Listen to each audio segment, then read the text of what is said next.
Hi, everybody. This is our first time live on YouTube, which is super exciting. I love being able to have this technology to reach out and do this. I would like to figure out how to flip my camera, but we'll do that another time. And yeah, so the reason I'm here is that I want to talk about the difference between artsy, artistic, and artist, because I think it's important that we just bust through all of this identity stuff so that you can get onto the business of making art. That's the bottom line of all of it, right? Make some art.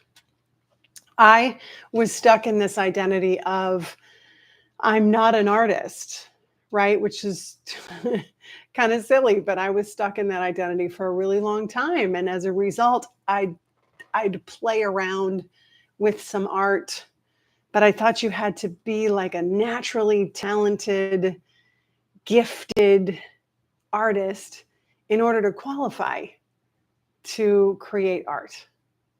And that may sound a little silly, but that's what was holding me back.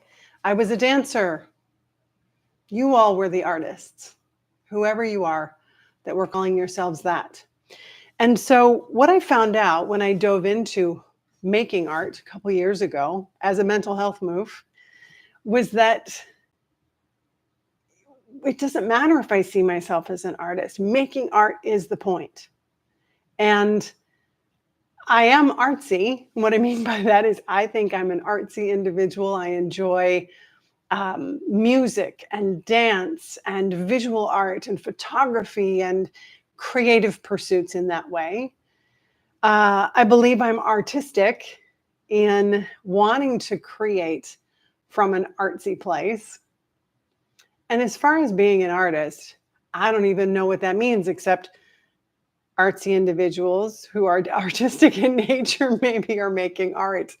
And so you are an artist. But you can be an artist whether or not you're getting paid for it. You know this. I hope you know this. I've been a coach for close to 30 years, and I know that it's not a lack of talent or desire or knowledge that holds us back. It is this identity stuff that gets in the way every time. Every time. Because until we see ourselves as one who can, one who does, we just don't, right? It's for those other people for whom it comes more naturally, or whatever the thing is that we're making up. And the truth of it is, if you are drawn to it, no pun intended, and you engage in it, you cultivate your artistic tendencies, then you're an artist. If you want to be a paid artist, that's another description, right? But it doesn't have to be the identity that stops you from creating art. I created an online community, the Soul Canvas online creative community, just for that reason, to bring artsy people together to get artistic, right? To make art, regardless of whether or not you see yourself as a professional artist, it doesn't even matter. We want to make art. And I'm doing it from an abstract perspective because I think that frees us up to experiment and play and see what comes of all of that. I'll make sure that that link is in the show notes. I hope you'll consider joining me.